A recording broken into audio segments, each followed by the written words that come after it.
इस विशेष और गहन विश्लेषण वाले सत्र में सभी का स्वागत है। हाँ, और जो लोग लगातार इस चर्चा से जुड़े हुए हैं, बिल्कुल, उन्हें मालूम है कि यहाँ हमेशा ज्ञान के नए आयामों को छुआ जाता है। सही कहा।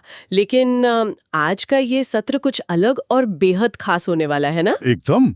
आज के इस विस्तृत विश्लेषण के लिए मैंने खुद एक इंट्रो स्क्रिप्ट तैयार की है। अरे वाह! हाँ, और वो भी बिल्कुल एक क्लासिक यूट्यूब मेंटोर या ऑनलाइन टीचर की शैली में। तो मतलब आज का माहौल पूरी तरह से एक वर्चुअल क्लासरूम का होने वाला है। एकदम सटीक बात है। तो डिजिटल नोटबुक्स तैयार कर ली जानी चाहिए, क्योंकि आज हम केवल सिद्धांतों की दुनिया में नहीं रहेंगे, बल्कि सीधे एडवांस्ड अकाउंटिंग के व्यावहारिक मैदान में उतरने वाले हैं। सही। आज का लक्ष्य है उन जटिल व्यावसायिक संख्याओं और नियमों को ऐसे डिकोड करना कि वे हमेशा के लिए दिमाग में छप जाएं। बिल्कुल। आज की ये चर्चा एक वर्चुअल क्लासरूम की तरह आगे बढ़ेगी, जहां स्टेप बाय स्टेप कॉन्सेप्ट्स को समझा जाएगा। और उस शानदार ऊर्जावान शुरुआत को संतुलित करते हुए मैं आज के हमारे मिशन का परिचय देना चाहूंगी। जी बताइए। आज हम एडवांस्ड कॉर्पोरेट और पार्टनरशिप अकाउंटिंग सॉल्यूशंस यानी साझेदारी फर्म एवं कंपनियों के लेखांकन का पूरा क्रमवार और स्टेप बाय स्टेप समाधान करने जा रहे हैं। जो कि बहुत ही भारी भरकम विषय लगता है सुनने में। लगता है अकाउंटिंग या लेखांकन अक्सर एक नीरस विषय लगता है, लेकिन जब इसके पीछे के तर्क को समझा जाए तो यह किसी भी व्यापार की सबसे प्रामाणिक भाषा बन जाती है। बिल्कुल। ये दिखाती है कि एक कंपनी पर्दे के पीछे वास्तव में कैसे काम करती है। एकदम सटीक बात है। और इसीलिए इस वर्चुअल क्लासरूम के अनुभव को जीवंत बनाने के लिए हम चर्चा के दौरान कुछ स्लाइड्स का संदर्भ देंगे। हाँ, ताकि एक एक कॉन्सेप्ट, एक एक प्रविष्टि पूरी तरह से स्पष्ट हो सके। तो चलिए बिना किसी देरी के इस मास्टर क्लास की स्लाइड नंबर 1 पर नजर डालते हैं, जहां हमारी इस अकाउंटिंग यात्रा के कुछ मूल सिद्धांत या बेसिक्स दिए गए हैं। हाँ, तो इस पहली स्लाइड में कुछ बेहद महत्वपूर्ण बहुविकल्पीय और एक वाक्य वाले प्रश्न मौजूद हैं। सबसे पहला और शायद सबसे गहरा बिंदु जो उभर कर आता है वो ये है कि एक साझेदार यानी पार्टनर का फर्म के साथ असल में क्या संबंध होता है। और इसका सही उत्तर है एजेंट का संबंध। बिल्कुल, एक एजेंट का। और ये सिर्फ एक शब्द नहीं है। नहीं, इसके पीछे बहुत बड़ा व्यावसायिक निहितार्थ है। सही कहा। एक साझेदार केवल फर्म का मालिक या निवेशक नहीं होता, वो फर्म का कानूनी एजेंट भी होता है। इसका सीधा सा मतलब ये है कि उसका हर एक व्यावसायिक फैसला, उसका किया हुआ हर एक हस्ताक्षर पूरी फर्म और बाकी सभी साझेदारों पर कानूनी रूप से लागू होता है। बिल्कुल। इस नियम को म्यूचुअल एजेंसी कहते हैं। इसके बाद इसी स्लाइड पर एक और दिलचस्प नियम बताया गया है। वो अनुपात वाला? हाँ, कि फर्म के पुनर्गठन के समय त्याग अनुपात यानी सैक्रिफाइसिंग रेशो और प्राप्ति अनुपात यानी गेनिंग रेशो हमेशा बराबर होते हैं। और इसके पीछे का तर्क बहुत ही सीधा है। जब भी किसी साझेदारी फर्म के स्वरूप में या लाभ बांटने के अनुपात में बदलाव होता है तो हवा में से कुछ नया नहीं बनता। एकदम सही। जो हिस्सा एक साझेदार अपने लाभ में से छोड़ता है या जिसका वो त्याग करता है, बिल्कुल वही हिस्सा किसी दूसरे साझेदार को प्राप्त होता है। यह एक बंद वित्तीय प्रणाली है, इसीलिए ये दोनों हमेशा संतुलित और बराबर होते हैं। इस बात को स्लाइड पर दिए गए एक बहुत ही स्पष्ट संख्यात्मक विश्लेषण से समझा जा सकता है। आइए देखते हैं। मान लीजिए ए और बी दो साझेदार हैं और उनका लाभ बांटने का अनुपात 3:2 है। ठीक है। अगर फर्म को कुल 10,000 रुपए का लाभ होता है तो अकाउंटिंग के अनुसार ए का हिस्सा 6,000 रुपए बनता है। और गणित के हिसाब से देखें तो कुल हिस्से 5 हुए। बिल्कुल। और 10,000 को 5 से भाग देने पर एक हिस्से का मूल्य 2,000 आता है। और चूंकि ए के पास 3 हिस्से हैं तो उसका लाभ 6,000 रुपए हो गया। आसान है। ये सिर्फ एक गणना नहीं है, ये दिखाता है कि पूंजी और जोखिम के अनुपात में रिटर्न कैसे तय होता है। सही कहा। और स्लाइड 1 के अंत में फर्म के विघटन या डिसोल्यूशन से जुड़ी एक बहुत ही महत्वपूर्ण प्रविष्टि है। हाँ, जब कोई फर्म बंद हो रही होती है। बिल्कुल। और मान लीजिए कोई साझेदार नकद के बजाय फर्म की कोई संपत्ति जैसे कि मशीन ले लेता है, तो अकाउंटिंग नियम के अनुसार साझेदार का पूंजी खाता यानी पार्टनर्स कैपिटल अकाउंट डेबिट किया जाता है और वसूली खाता यानी रियलाइजेशन अकाउंट क्रेडिट किया जाता है। साथ ही स्लाइड ये भी स्पष्ट करती है कि जिन अंशों पर लाभांश या डिविडेंड की दर पहले से तय नहीं होती। उन्हें समता अंश या इक्विटी शेयर्स कहते हैं। सही, ये वो अंशधारक हैं जो कंपनी का असली जोखिम उठाते हैं। तो पहली ही स्लाइड से व्यापार की नींव के इतने सारे कॉन्सेप्ट स्पष्ट हो गए। अब अगर इस चर्चा को एक कंपनी के जीवन चक्र के रूप में आगे बढ़ाएं, तो स्लाइड नंबर 2 एक बहुत ही व्यवहारिक परिदृश्य प्रस्तुत करती है। हाँ, यहाँ 3 अंकों वाला एक प्रश्न है कि एक साझेदार बनने के लिए किसी व्यक्ति में क्या योग्यताएं होनी चाहिए। यह कानूनी और व्यवहारिक दोनों ही दृष्टियों से व्यवसाय का सबसे अहम सवाल है। बिल्कुल। स्लाइड के अनुसार कोई भी व्यक्ति साझेदार तभी बन सकता है जब उसमें मुख्य रूप से ये योग्यताएं हों।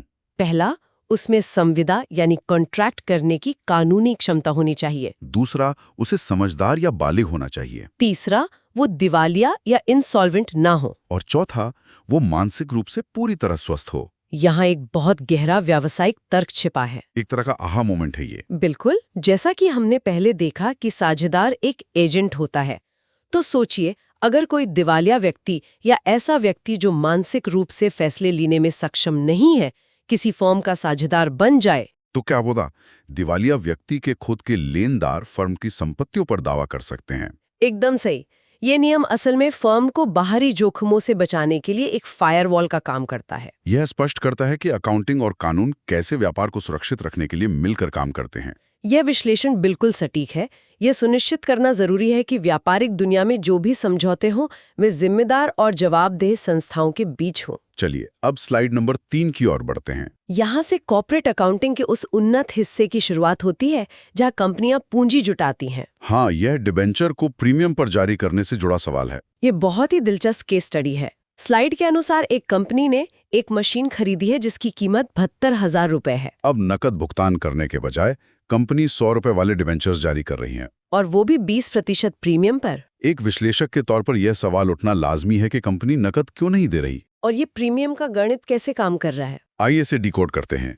व्यवसाय में नकद प्रवाह या कैश फ्लो बचाकर रखना बहुत जरूरी होता है। इसीलिए कंपनी डिबेंचर्स का उपयोग कर रही है। अब चूंकि डिबेंचर 100 रुपए का है और उस पर 20% प्रीमियम है, तो एक डिबेंचर की जारी कीमत या इश्यू प्राइस 120 रुपए हो गई। बिल्कुल। कंपनी को मशीन के विक्रेता को कुल 72,000 रुपए चुकाने हैं। 72,000 को 120 से भाग देने पर उत्तर आता है 600। यानी कंपनी को केवल 600 डिबेंचर्स जारी करने होंगे। और प्रीमियम का मतलब है कि बाजार में कंपनी की साख या क्रेडिट रेटिंग इतनी अच्छी है कि लोग 100 रुपए की चीज के लिए 120 रुपए का मूल्य मान रहे हैं। और इसकी जर्नल एंट्री व्यापारिक रिकॉर्ड्स में बिल्कुल शीशे की तरह साफ होती है। हाँ, मशीन व्यवसाय में आए इसलिए मशीन अकाउंट 72,000 रुपए से डेबिट होगा। इसके बदले में जो 600 डिबेंचर्स दिए गए उनका अंकित मूल्य 100 रुपए है। इसलिए 12% डिबेंचर अकाउंट 60,000 रुपए से क्रेडिट होगा। और जो 20 रुपए प्रति डिबेंचर का अतिरिक्त मूल्य कंपनी ने अपनी साख के कारण बचाया, वो सिक्योरिटीज प्रीमियम अकाउंट में 12,000 रुपए के रूप में क्रेडिट होगा। ये प्रविष्टि दिखाती है कि एक मजबूत ब्रांड वैल्यू कंपनी के लिए सीधे तौर पर वित्तीय लाभ में कैसे बदलती है। बिल्कुल। अब स्लाइड नंबर 4 पर आते हैं। यहाँ प्रश्न 4 और 5 में अंशों के निर्गमन और उनके हरण की बात की गई है। निर्गमन यानी इशू ऑफ शेयर्स और हरण यानी फॉरफीचर। सही। जब कोई कंपनी अपनी पूंजी को और विस्तार देना चाहती है तो वो शेयर्स जारी करती है। प्रश्न 4 में उस स्थिति को बताया गया है जब अंश अपने अंकित मूल्य या पार वैल्यू पर जारी होते हैं। जैसे 10 रुपए का शेयर ठीक 10 रुपए में। इस बुनियादी स्थिति में अकाउंटिंग बहुत सीधी है। बैंक में पैसा आया तो बैंक अकाउंट डेबिट, और शेयर कैपिटल बनी तो शेयर कैपिटल अकाउंट क्रेडिट। लेकिन असली कॉर्पोरेट ड्रामा प्रश्न 5 से शुरू होता है। हाँ, यहाँ से मामला वास्तव में दिलचस्प हो जाता है। ये अंशों के हरण के बारे में है। स्लाइड के डेटा पर गौर किया जाए तो 50 शेयर हैं जिनकी कीमत 10 रुपए प्रति शेयर है, यानी कुल 500 रुपए की बात है। बिल्कुल। इस केस स्टडी में होता यह है कि शेयरधारक ने आवेदन के समय सिर्फ 2 रुपए प्रति शेयर का भुगतान किया। मतलब 50 शेयर्स पर कुल 100 रुपए कंपनी के पास आ गए। लेकिन इसके बाद वो शेयरधारक ना तो आवंटन यानी अलॉटमेंट की रकम दे पाया और न ही प्रथम याचना यानी फर्स्ट कॉल का पैसा चुका पाया। ऐसी स्थिति में कंपनी अपनी बैलेंस शीट को इस अटके हुए पैसे से बचाने के लिए उन शेयरों को जब्त यानी फॉरफीट कर लेती है। और ये जब्ती कोई साधारण प्रक्रिया नहीं है। अकाउंटिंग इसे बहुत ही व्यवस्थित तरीके से दर्ज करती है। बिल्कुल। जब शेयर हरण होते हैं तो जो कैपिटल पहले बढ़ाई गई थी उसे वापस कम किया जाता है। इसलिए शेयर कैपिटल अकाउंट पूरे 500 रुपए से डेबिट होता है। और जो पैसा नहीं मिला उसे क्रेडिट करके खाते से हटाया जाता है। स्लाइड के अनुसार टू शेयर अलॉटमेंट अकाउंट 150 रुपए और two share first call account 100 रुपए। अंत में जो 100 रुपए कंपनी को आवेदन के समय मिल चुके थे वे कंपनी का फायदा बन जाते हैं और उन्हें शेयर फोरफीचर अकाउंट में क्रेडिट कर दिया जाता है। ये प्रविष्टि ये साबित करती है कि व्यापार में कुछ भी हवा में नहीं रहता। बिल्कुल नहीं। जो पैसा डूब गया उसका हिसाब अलग रखा जाता है और जो पैसा जब्त करके कंपनी ने अपने पास रख लिया वो भी स्पष्ट रूप से फोरफीचर खाते में दिखाई देता है।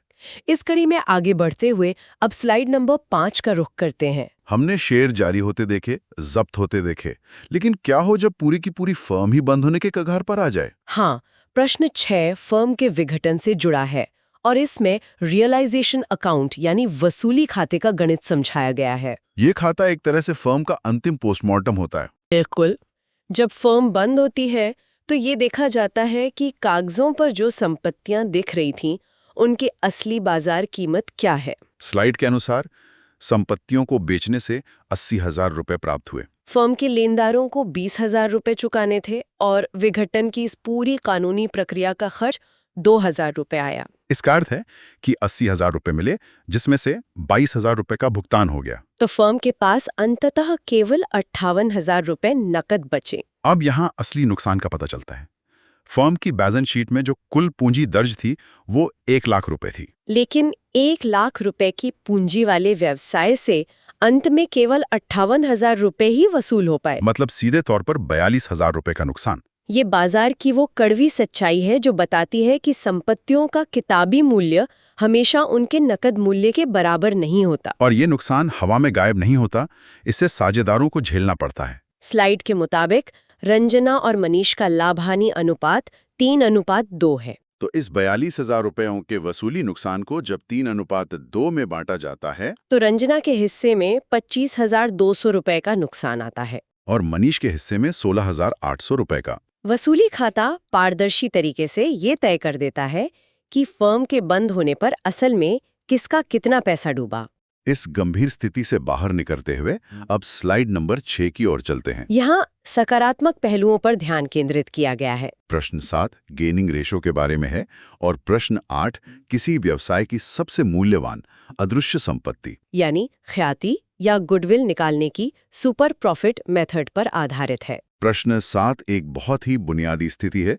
3 साझेदार हैं जिनका पुराना अनुपात 5:3:2 है। उन्होंने अपना नया अनुपात 3:2 तय किया है। यह निकालने के लिए कि इस बदलाव से किसे फायदा हुआ, नया अनुपात माइनस पुराना अनुपात का सूत्र लगाया जाता है। जब x के नए हिस्से यानी 3/5 में से पुराना हिस्सा 5/10 घटाया जाता है तो उत्तर 1/10 आता है। इसी तरह y का नया हिस्सा 2/5 है और पुराना 3/10 था। घटाने पर यह भी 1/10 आता है।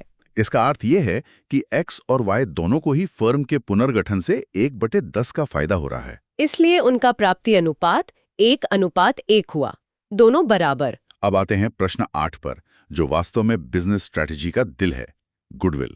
स्लाइड में सुपर प्रॉफिट मेथड का इस्तेमाल किया गया है। व्यापार का औसत लाभ 14,000 रुपए बताया गया है। इसे समझने के लिए सुपर प्रॉफिट के कॉन्सेप्ट को देखना होगा। स्लाइड में यह भी दिया गया है कि बाजार में इस तरह के व्यापार का सामान्य लाभ 1.5 लाख रुपए की पूंजी पर 8% होना चाहिए। अगर कोई भी साधारण व्यक्ति 1.5 लाख रुपए लगाता तो वो 8% के हिसाब से 12,000 रुपए कमाता। लेकिन ये विशिष्ट व्यापार 14,000 रुपए कमा रहा है। ये जो 2,000 रुपए का अतिरिक्त लाभ है, यही वो सुपर प्रॉफिट है, जो कंपनी की ब्रांड वैल्यू, उसके ग्राहकों की वफादारी या उसके कुशल प्रबंधन को दर्शाता है। अब ख्याति या गुडविल का वित्तीय मूल्य निकालने के लिए इस 2,000 रुपए को 8% से भाग दिया जाता है। इसका उत्तर आता है 25,000 रुपए। यह 25,000 रुपए उस अदृश्य ताकत का मूल्य है जो कंपनी को बाजार में औरों से बेहतर प्रदर्शन करने में मदद करती है। ख्याति की यह गणना साबित करती है कि अकाउंटिंग केवल भौतिक संपत्तियों तक सीमित नहीं है। बिल्कुल, यह ब्रांड की ताकत को भी रुपयों में नापना जानती है। चलिए अब स्लाइड नंबर 7 का विश्लेषण करते हैं। यहाँ प्रश्न 9 और 10 मौजूद हैं जो वार्षिकी यानी एनुइटी और अंशों के पुनर्निर्गमन यानी री इश्यू के तंत्र को समझाते हैं। प्रश्न 9 में एक वार्षिकी उचंत खाता या एन्युटी सस्पेंस अकाउंट का जिक्र है। कुल देय राशि 40,000 रुपए है, जिसे 8,000 रुपए की वार्षिक किस्तों में चुकाया जाना है। और साथ ही बकाया राशि पर 10% की दर से ब्याज भी लगना है। इस तरह के सवालों को सुलझाने का सबसे सुरक्षित और पेशेवर तरीका ये है कि इसके लिए एक पूरी तालिका यानी लेजर फॉर्मेट बनाई जाए। बिल्कुल मेंटर वाली सलाह। हर वर्ष जो राशि चुका दी गई उसे घटाने के बाद जो शेष बचे केवल उसी पर 10% ब्याज लगाना चाहिए। ये वित्तीय अनुशासन का एक बेहतरीन उदाहरण है। और अब प्रश्न 10 पर आते हैं, जो वित्तीय रणनीति का एक बहुत ही शानदार उदाहरण है। शेयरों को जब्त करके दोबारा बेचना यानी री इशू। स्लाइड के डेटा के अनुसार 200 शेयर्स हैं और हर शेयर की कीमत 100 रुपए है। मतलब कुल 20,000 रुपए। इसमें से 50 रुपए प्रति शेयर का भुगतान पहले ही हो चुका था, यानी 10,000 रुपए मिल चुके थे और बाकी 10,000 रुपए नहीं मिले, इसलिए कंपनी ने इन्हें जब्त कर लिया। जब्ती की एंट्री स्पष्ट है। शेयर कैपिटल अकाउंट पूरे 20,000 रुपए से डेबिट होगा। जो 10,000 रुपए मिल चुके हैं वे शेयर फॉरफीचर अकाउंट में चली जाएंगे, और जो नहीं मिले वे कॉल्स इन एरियर अकाउंट के नाम से 10,000 रुपए क्रेडिट कर दिए जाएंगे। लेकिन इस पूरी कहानी का सबसे रोचक हिस्सा पुनर्निर्गमन में आता है। कंपनी इन जब्त किए गए 200 शेयर्स में से 150 शेयर्स को वापस बाजार में बेच रही है। लेकिन इस बार कीमत 100 रुपए नहीं बल्कि 80 रुपए प्रति शेयर तय की गई है। इसका मतलब है कि नए खरीदार को प्रति शेयर 20 रुपए की छूट दी जा रही है। अब सवाल ये है कि कंपनी ये छूट कैसे बर्दाश्त कर रही है। इसका जवाब फॉरफीचर खाते में छिपा है। सही कहा। कंपनी को 150 शेयर्स के लिए 80 रुपए के हिसाब से बैंक में 12,000 रुपए मिलेंगे। बैंक अकाउंट डेबिट 12,000, और जो 20 रुपए प्रति शेयर की छूट दी गई है उसकी भरपाई उस पैसे से की जाएगी जो पहले वाले शेयर धारक से जब्त किया गया था। इसलिए शेयर फॉरफीचर अकाउंट 3,000 रुपए से डेबिट होगा। 150 गुणा 20 और कुल 15,000 रुपए शेयर कैपिटल अकाउंट में क्रेडिट हो जाएंगे। ये कॉर्पोरेट फाइनेंस का एक मास्टर स्ट्रोक है। बिल्कुल, कि कैसे कंपनी अपने पुराने जब्त किए गए पैसों का इस्तेमाल नए निवेशकों को आकर्षित करने के लिए करती है। ये अकाउंटिंग के लचीलेपन और कंपनी की पूंजी बचाने की कला को दर्शाता है। अब हम अपने इस वर्चुअल क्लासरूम के अंतिम पड़ाव यानी स्लाइड नंबर 8 पर पहुंच चुके हैं। यहाँ प्रश्न 11 और 12 दिए गए हैं। प्रश्न 11 एक बार फिर से रियलाइजेशन अकाउंट की ओर ले जाता है। लेकिन इस बार स्थिति नुकसान की नहीं, फायदे की है। इस बार संपत्तियों के बिकने से जो वसूली हुई वो काफी मजबूत है। 14,700, 14,000, 18,000 और 41,500 रुपए। इन सभी को जोड़ने पर कुल वसूली 88,200 रुपए होती है।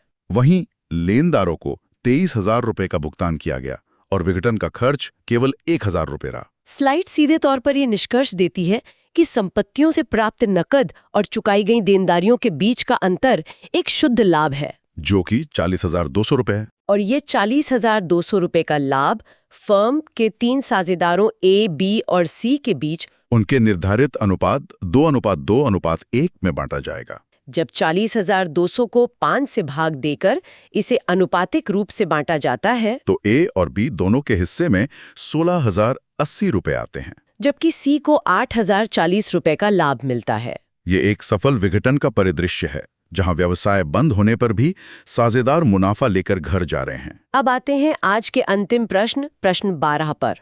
यह बड़े स्तर के कॉर्पोरेट फाइनेंस को दर्शाता है, जहां डिबेंचर्स को प्रीमियम पर जारी किया जा रहा है। कंपनी 100 रुपए वाले 10,000 डिबेंचर्स जारी कर रही है। यानी मूल राशि 10 लाख रुपए है और इस पर 1 लाख रुपए का प्रीमियम भी है। इस प्रश्न की सबसे बड़ी खासियत यह है कि इसमें कोई अरियर या बकाया नहीं है। यह एक आदर्श परिदृश्य है जहां सारा पैसा समय पर मिल गया है। इसकी अकाउंटिंग का जो फ्लो है वो कंपनी के पूंजी जुटाने के चक्र को स्पष्ट करता है। शुरुआत बैंक अकाउंट डेबिट होने से होती है और फिर ये विशाल राशि अलग अलग चरणों में क्रेडिट होती है। पहले एप्लीकेशन के समय, फिर अलॉटमेंट पर, उसके बाद फर्स्ट कॉल और अंत में सेकंड कॉल पर। ये पूरी प्रक्रिया दिखाती है कि कैसे कंपनी बाजार से व्यवस्थित तरीके से बड़ी पूंजी इकट्ठा करती है। क्या बात है। इसी के साथ इन सभी 8 स्लाइड्स का गहन विश्लेषण पूरा होता है। इस वर्चुअल क्लासरूम के माध्यम से हमने बहुत कुछ कवर किया। पार्टनरशिप के बुनियादी नियमों से लेकर अंशों के हरण, ख्याति के मूल्यांकन और कंपनी के विघटन तक के जटिल अकाउंटिंग कॉन्सेप्ट्स को स्टेप बाय स्टेप डिकोड किया गया। ये सिर्फ प्रविष्टियां नहीं थीं, बल्कि कंपनियों के जीवन चक्र की एक पूरी कहानी थी। मैं पूरी तरह सहमत हूँ। जो लोग इससे सुन रहे हैं उनके लिए यह निष्कर्ष निकालना महत्वपूर्ण है कि ये बही खातों के केवल सूखे आंकड़े नहीं हैं। अकाउंटिंग व्यापार की वास्तविक और निष्पक्ष भाषा है। बिल्कुल, यह स्पष्ट रूप से दिखाती है कि संपत्तियां कैसे बनती हैं। संकट के समय व्यवसाय कैसे प्रतिक्रिया देता है और एक मजबूत ब्रांड की वैल्यू को रुपयों में कैसे नापा जाता है। एकदम सही। ये नंबर कंपनियों की रणनीतियों का आईना है।